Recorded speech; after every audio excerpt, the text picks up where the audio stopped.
everybody. Thanks for being here with me today. My name is Cheryl Lock, and I am an Arvada-based writer. I have written for newspapers and magazines and websites.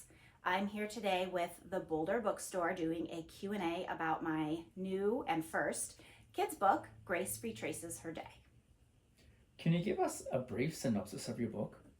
Absolutely. This is a story that every parent will relate to. It is about a precocious young little girl who, in the course of her adventurous day, loses/misplaces her beloved toy caterpillar. And so the book takes us through her adventures to retrace the steps of her day to help her find it. What inspired you to write this book? This was a real-life fictional story for me. My middle daughter, Grace, did indeed lose her favorite fuzzy yellow caterpillar toy. This happened probably about 2 years ago, and I found it in a very funny place that, again, I'm sure most parents have found lost beloved toys of their own from their children. So I thought, one, that parents would love it because they would relate to it, and two, it was just really fun to think about going back through the steps of Grace's day and the adventures that she had had with her beloved toy, to just kind of help kids realize that sometimes we find our most important things where we least expect them. Why did you want to tell this story? Kind of why I just said. I mean, I think that, one, for parents who are oftentimes the ones reading these books to our kids, it's a story that I think they wouldn't mind rereading over and over again. It's a rhyming story, so that's fun for the kids, but parents also relate to it, which is always nice. And then just to go back through the steps of a 4, 5, 6-year-old's day is, to me, the most fun. They go on the best adventures, both real and imagination-wise, and so that was really fun to recreate in a story. How different is it to write for children as opposed to adults? It is incredibly different to write for kids than to write for adults.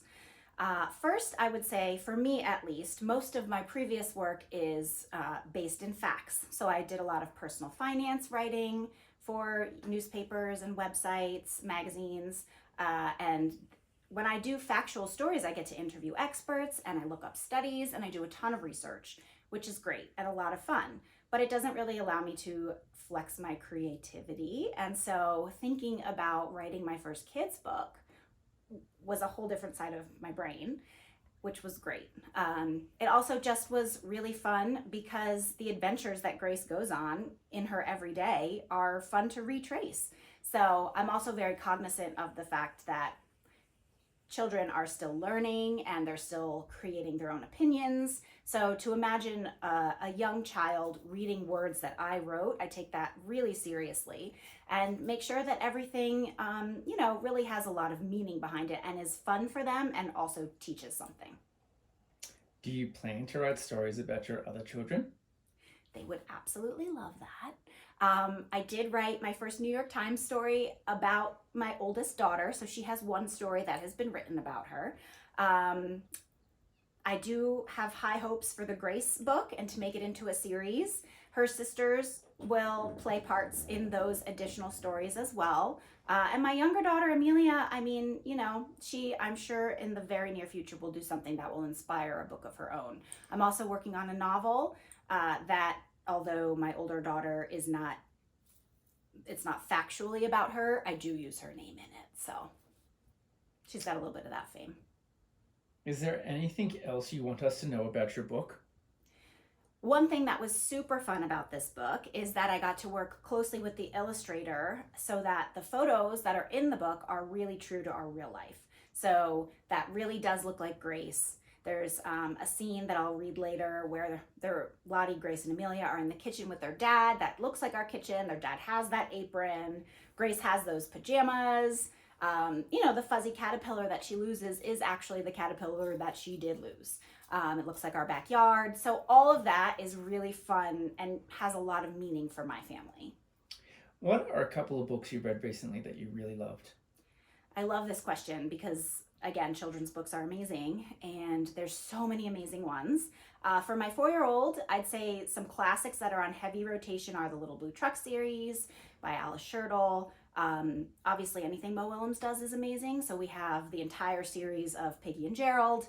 We love our pigeon books, The Pigeon Drive the Bus and Go to School. A new author that we love, Bess Kalb, Buffalo Fluffalo, is a great book. And I believe that Buffalo Fluffalo has a sibling or some sort of series follow-up coming up soon. So we're excited for that too.